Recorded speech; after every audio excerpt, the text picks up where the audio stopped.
오늘 전국 현안 자세하게 진단하겠습니다. 두 분 초대했습니다. 조혜진 전 새누리당 의원, 김만흠 한국정치아카데미 원장 나와 있습니다. 안녕하십니까? 네, 안녕하세요. 반갑습니다. 자, 오늘 국회가 주목되는 이유는 김희수 헌법재판소장 후보자 오늘 임명 동의가 이루어질 것이냐인데요.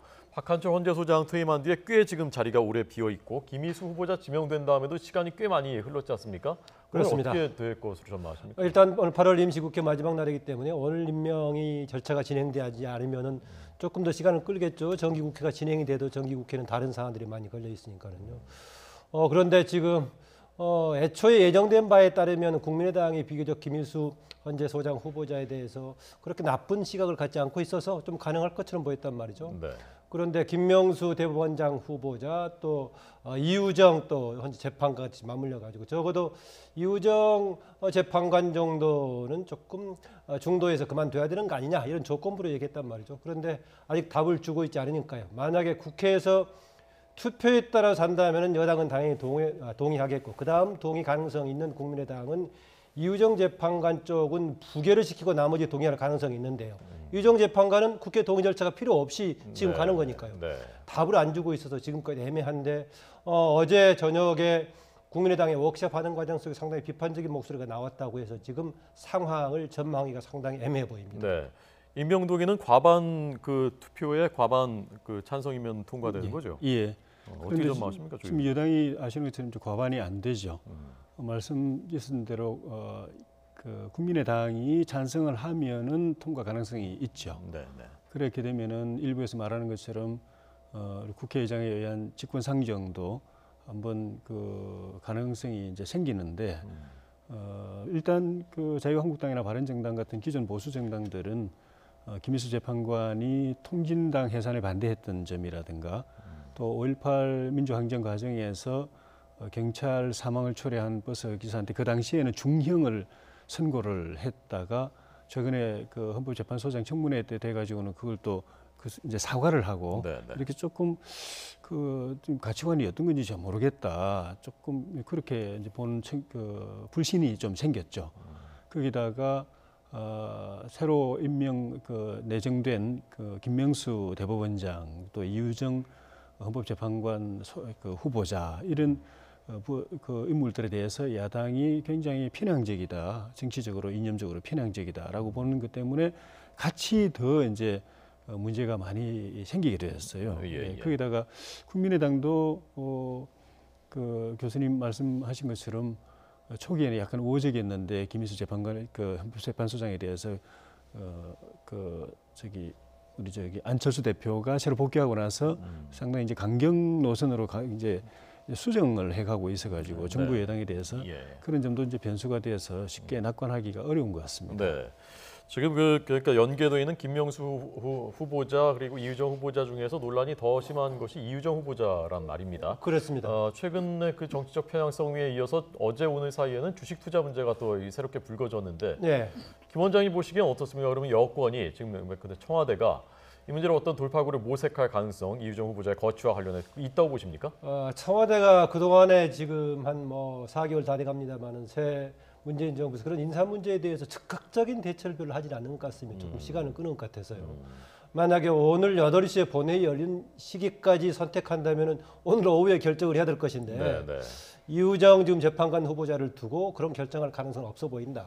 그래서 이미 주어진 조건 속에서 선택을 하는 것 같습니다. 지금 화면에 나오고 있습니다만은 다른 성향하고 다르게 지금 고수익 주식 투자 논란이 되고 있어가지고 지금 정우택 자유한국당 원내대표의 경우는 이 법 소지까지 지금 따지고 있는 거 아니겠습니까? 그래서 이건 논란이 분명히 있어 보이고요.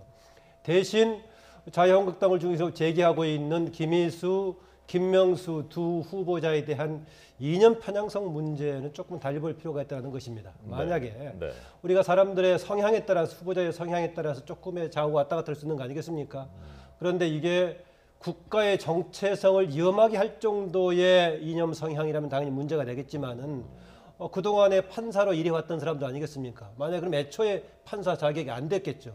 그런 조건 속에서 있는 가운데 기존의 조금 보수 중심의 성향하고 다른 시각을 가지는 것 자체가 임명 조건의 하자가 될 수 있겠느냐에 대해서는 저는 조금 다른 견해를 가지고 있습니다. 그 점에서는 한때 우호적이었다가 지금 조금 부정적인 견해로 바뀔 소지가 있어 보이는 국민의당도 최종 과서는 과연 그렇게 갈지 두고 네. 보자면은 아마 이걸 두고 여당과 오늘 오후 나머지 시간에 서로 한번 물밑 한번 교감이 있지 않을까 생각이 들기도 합니다. 네. 그 이념적 편향성 부분에 대해서 조 전 의원님은 어떻게 보십니까? 사법부는 제일 중요한 게 법관의 법과 양심에 따른 독립적 재판이거든요. 판사, 법관들이 어느 때도 신경 안 쓰고 눈치 안 보고 줄 서지 않고 자기 법률과 또 자기 양심에 따라서 독립적으로, 중립적으로, 공정하게 재판해야 국민들로부터 이제 그 신뢰를 받기 때문에 그게 제일 생명입니다. 그래서 사실은 김영철 대법관 대법원장 유임 연임 파동 때도 지금 이제 김명수 대법원장 내정자라든가 이런 분들이 나서 가지고 반대를 했던, 그래서 사법 파동을 일으켰던 이유가 이분 굉장히 보수적이고 굉장히 좀 약간 이렇게 인사를 통해서 법관 개개인이 독립적으로 재판하는데 영향을 줄 수 있다고 해가지고 집단 행동을 했어요. 그래가지고 연임을 못하게 했고 그 집단 행동에 참여한 사람들을 가지고 우리법 연구회라는 걸 만들었거든요. 그 주로 이제 진보적 성향이었고 이분이 거기에 회장을 했고 나중에는 또 거기서 나와가지고 또 똑같은 성향의 국제인권법 연구회 또 설립하고 또 초대 회장을 했습니다. 그러니까 그 뒤에 신용철 대법관 임명 때도 이분들이 또 집단 행동해가지고 너무 보수적이다. 그러면 밑에 있는 판사들이 독립적으로 재판 못한다. 이래가지고 그랬는데 이분의 성향은 그분들보다도 훨씬 더 강합니다. 어떻게 보면. 그리고 혼자가 아니고 김영철 대법원장이나 신용철 대법관은 혼자였지만은 이 얘기는 법원 내부의 조직을 갖고 있어요. 사조직 얘기입니다. 이분이 연구 사조직인데 연구만 하는 게 아니라 집단적으로 법원 행정이라든가 인사에 집단적인 힘을 행사해가지고 지금 다 그 눈치를 봐야 될 상황이거든요. 네. 그래서 저는 딴 것보다도 이념적 성향보다도 이렇게 되면은 판사들이 다 눈치 보고 그쪽에 줄 서야 되고 이제 이념적인 문제, 진보냐 보수냐 이런 문제, 정치적인 문제 걸렸을 때 중립적으로 재판 못할 우려. 네. 그게 제일 큰 문제가 아닌가 싶어요. 네. 자, 조 전 의원님이 이 부분 조금 더 길게 얘기하셨으니까 김 원장님 반론하실 거 있으면 좀 더 시간 드리겠습니다. 지금 얘기하신 대로 조혜진 전 의원은 우리법 연구회를 중심으로 활동했던 사조직 가까운 게 이후에 혹시 사법 운영 과정에 영향을 미칠 수 있지 않느냐라는 것인데 아마 주변에서 봤을 때 우리나라 법에 의한 판단을 하지 않고 그런 사적인 당파성을 가지고 판단한다면 당연히 자격이 없겠죠.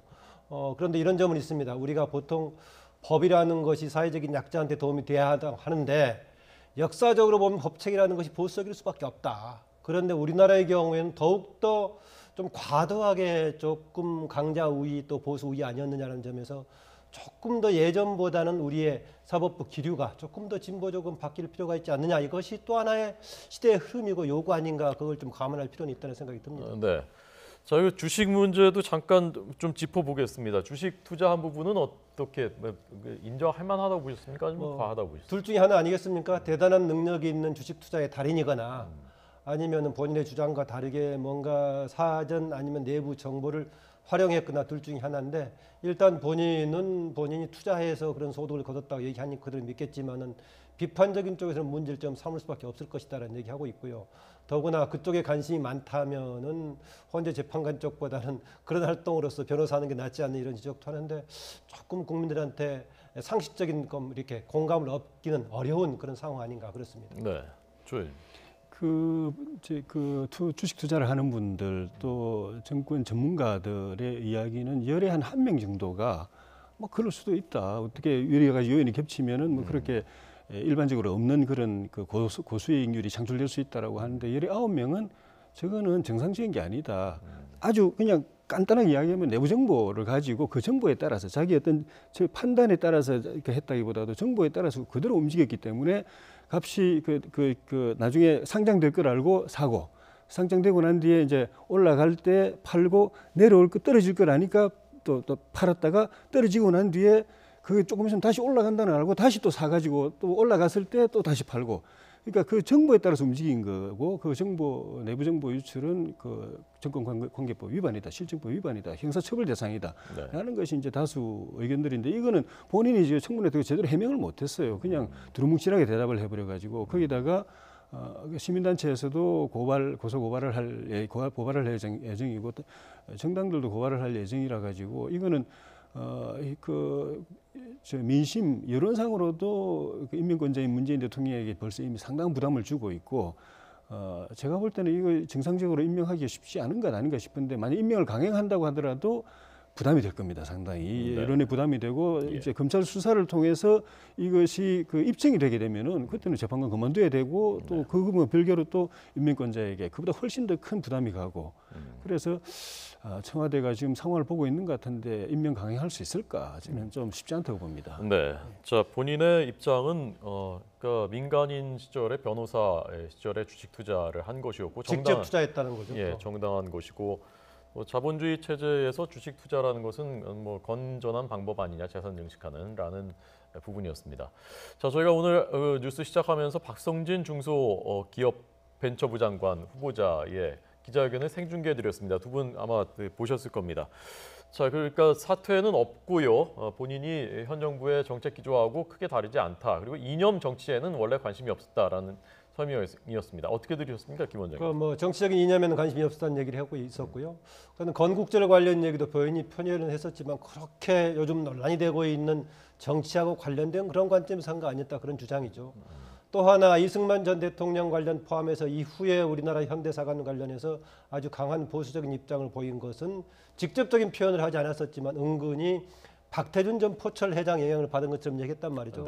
자기 인생에서 가장 큰 영향을 받은 몇 가지 요소를 얘기하면서 기독교와 더불어서 포스텍을 설립했던 박태준 전 포철회장을 얘기했습니다. 네, 포항공대 일기라는 거죠? 예, 그러니까 일기 포스텍. 본인이 입학을 했고 일기 수석 졸업했다는 얘기죠. 그래서 그 내부인 교수까지 됐는데요. 그 점에서는 우리나라 산업화 근대화 과정에 중요한 역할을 했던 아마 박태준 전 회장을 연결시켜서 본인이 우리나라 현대사관은 그렇게 갖게 됐다는 식을 간접적으로 표현을 하나 했고요.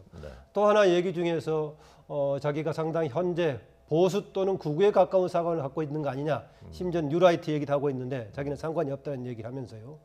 대신 자기는 벤처 관련을 지원한 엑셀레이터로서 오히려 매일 새롭게 뭘 하려고 하는 오히려 혁신가 아니냐. 진정한 진보주의자가 아니냐 이런 얘기를 은근하게 하더라고요. 그러나 지금 그 문재인 정부에서 적폐청산 관련해 가지고 역사에 관한 전체주의적인 사고 그동안에 잘못됐다고 지적하는 부분도 걸려있는 문제이기 때문에 저는 이게 그동안에 본인이 정치적인 이념하고는 별로 관심이 없다라는 것으로 과연 넘어갈 수 있을지 좀 쉽지는 않아 보입니다. 왜 그러냐면은요. 요 벤처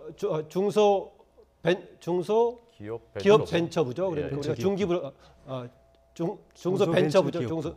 이상하네 이름이요. 줄여서 중기부라고 얘기하고 있는데요. 계속 자꾸 섞여서 그렇게 하고 있는데 중소벤처기업부죠. 중소벤처기업부 줄여서 이제 중기부라고 하고 있는데 이게 그 분야에 대만 일하는 것이 아니라 장관급 정도 일이라면은 정무하고 관련된 일을 할 수밖에 없기 때문에 우리 국가 전체의 사관이라든가 전국 방향에 대해서 같이 공감하고 그 방향에 대해서 가질 수밖에 없다 그런 생각을 갖고 있습니다. 예, 중소벤처기업부 장관 후보자 박성진 후보자입니다. 조 의원님은 어떻게 평가하십니까? 저는 40대 장관 후보가 나와서 첫 번째는 좀 상당히 참신하다, 신선하다, 또 기대감도 갖고 있었고요. 그리고 본인이 창조과학회 이사로 활동했다라든가 또 그 뉴라이트에 가까운 역사관을 가지고 있다나 그건 전혀 문제가 안 된다고 봤습니다. 창조과학이라는 거는 미신이 아니고 과학의 일부분이기 때문에 창조를 과학적으로 접근하는 거기 때문에 그 미국 같은 나라에서는 저기 공립학교에서 그걸 가르치기도 창조론을 가르치기도 하기 때문에 과학의 일부분으로서 그리고 그 이승만 대통령의 그 업적을 높게 평가하고 건국을 높게 평가하고 그래서 저는 저 개인적으로 그것도 옳다고 생각하기 때문에 그런데 그리고 이제 문제는 그런 것들이 제 개인적인 그런 소견이 행정을 할 때 장관이 돼가지고 행정을 할 때 거기에 영향을 줄 것이냐라는 문제인데 그 영향을 안 준다면은 그건 뭐 문제 삼을 일이 아니고 더구나 그 도종환 의원 같은 경우에도 장관이 될 때 본인이 가지고 있는 사관이 역사학계에서는 비주류 사관이거든요. 이렇게 주류 사관에서는 사학으로 인정 안 하는 것들인데 상당히 신봉하는 분이었는데도 임명받았고 그거에 그 자기 행정에 영향을 안 주고 있기 때문에 문제가 안 되는 것 아닙니까? 그래서 그거보다는 오히려 중소벤처기업부가 굉장히 중요한 부서거든요. 이 정부에서 대통령 공약을 실행해야 될 게 선도 부서고 네. 혁신 성장을 통해서 성장을 일으켜야 될 부서인데 그런 일을 해낼 만한 그런 이제 자질과 능력이 있느냐. 네. 근데 본인 말대로 벤처 실패했고 학문적으로도 뭐 그렇게 우리가 얼마나 크게 큰 성과가 있었던 것도 아닌데 예. 젊은 패기로서 한번 해볼 만하다고 생각했는데 이런 게 문제가 되면서 오히려 그 소신 있게 말을 못하고 창조 신앙 창조론 따로인 것처럼 이야기한다든가 또 나는 뭐 뉴라이터 뭐 이념 정치 이런 게 관심 없었다고 이야기하는 건 자랑 아닙니다. 장관이 될 만한 사람은 국가의 이념, 미래, 정치 당연히 관심 있어야죠. 그리고 자기 생각이 있어야죠. 네. 그래서 그게 오히려 지금 와서는 오히려 교회를 갸우뚱하게 하고 이게 네. 제대로 그 역할을 할 수 있을까 하는 예. 그런 그 염려가 들게 만들어요. 네. 예, 자, 조 의원 얘기처럼요. 역시 그래서 어느 작은 분야에서 자기의 그냥 기술적인 실력, 과학적인 실력을 발휘한다면은 이념하고 상관없이 할 수가 있겠지만은 국무위원회 한 사람으로서는 역할은 충분히 당연하게 국가 이념하고 관련된 본연의 사관이라든가 시각이 작용할 수밖에 없다는 생각이 듭니다. 네. 또 하나 지금 박 후보자 관련 청와대 최근 오늘 발언 중에 재밌는 것 중에 하나가요. 청와대가 인사검증을 모두 할 수 있는 것은 아니다. 특히 그동안에 무슨 발언을 해왔고 무슨 글을 쓸 수 있는가를 확인할 수 없는 것이다. 검증 과정은 이후에 청와대 내정 이후에 언론이라든가 국민들이 검증하는 과정도 반영해가지고 국회 인사검증 과정에서 아마 거치게 될 것이다 해가지고 이전하고 좀 다른 입장을 보이더라고요. 청와대가요? 예, 청와대에서 청와대 관계자를 발언으로 해가지고 네, 네. 청와대가 내정했지만은 그동안의 사관이라든가 모든 것까지는 검증하지 못했다. 당연히 이런 분야는 이후에 내정 이후에 언론이라든가 다른 쪽의 검증 과정을 거쳐서 그걸 반영해가지고 최종 인사에 반영할 거다 이런 얘기하더라고요. 네.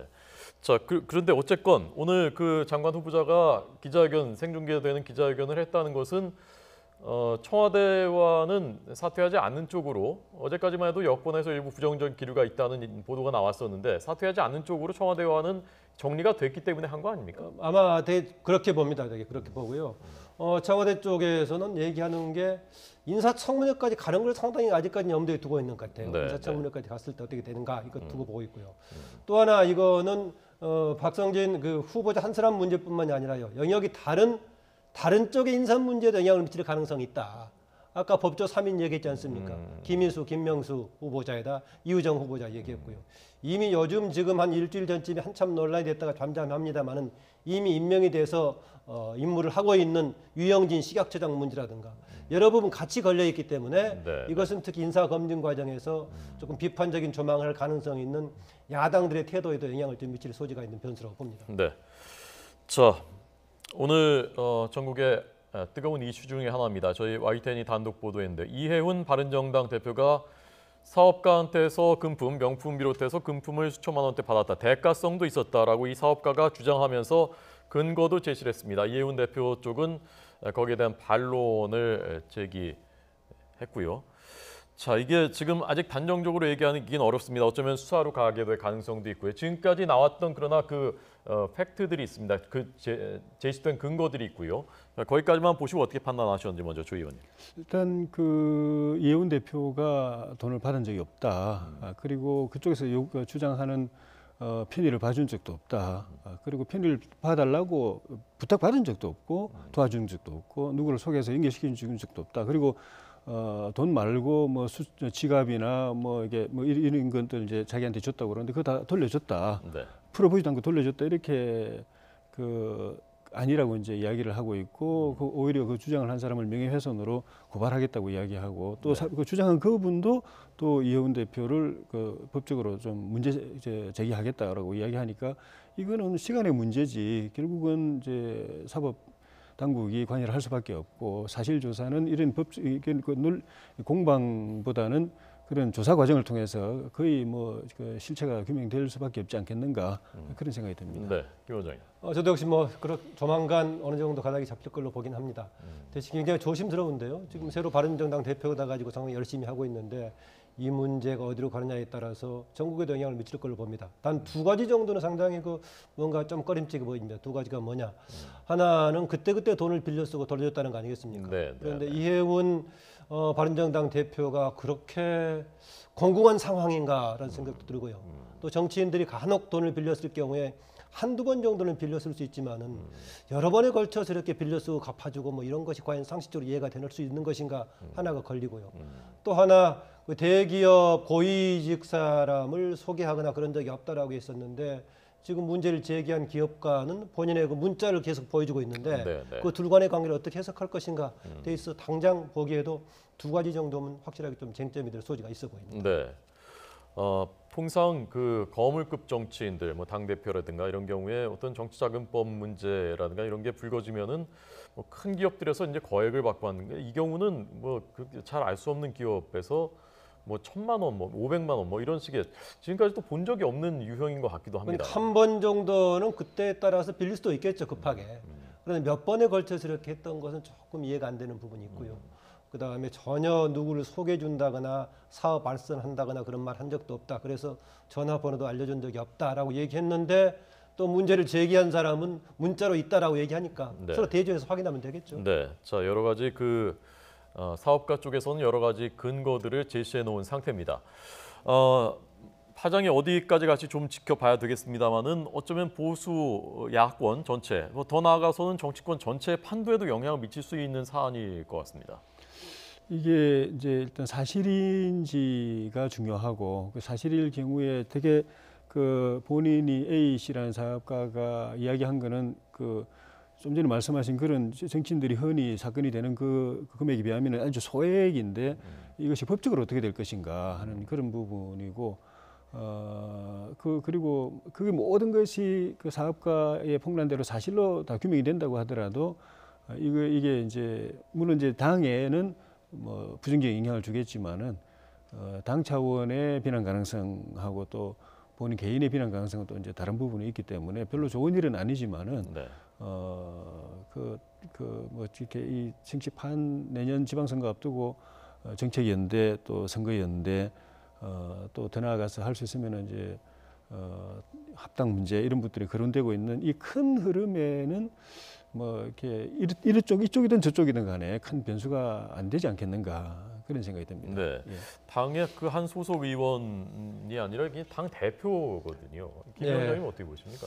굉장히 비중이 크죠. 더구나 근래에 당 대표가 돼가지고 지금 지역을 순회하면서 이 현장하고도 많이 지금 밀착적인 관계를 하고 활동을 하고 있는데 그렇습니다. 그냥 당 대표뿐만 아니라 여성으로서 굉장히 또 활동을 상당히 적극적으로 하지 않습니까? 정치인 자질도 굉장히 있고 경제학자 출신에다가 언변도 좋기 때문에 정치인으로서 굉장히 좋은 자질을 갖고 있는데 이게 어느 쪽으로 가느냐? 그냥 한번 사업가가 정말 그동안에 이해운 의원 측 얘기처럼 사기성이 짙은 사람이기 때문에 이런 문제를 제기해서 오히려 협박받았던 것이냐? 아니면은 사업가가 주장하는 A씨라는 사람이 주장하는 것 일정하게 또 사실로 드러냐에 따라서 파장의 차이는 있을 것입니다. 그러나 조금은 당 대표이기 때문에 논란거리 되는 것 자체가 부정적인 영향을 좀 받겠죠. 네. 자, 어느 쪽으로 갈 것이냐 추이를 지켜보도록 하겠습니다. 오늘 전국진단 김만흠 원장님, 조혜진 전 의원님 두 분 잘 들었습니다. 고맙습니다.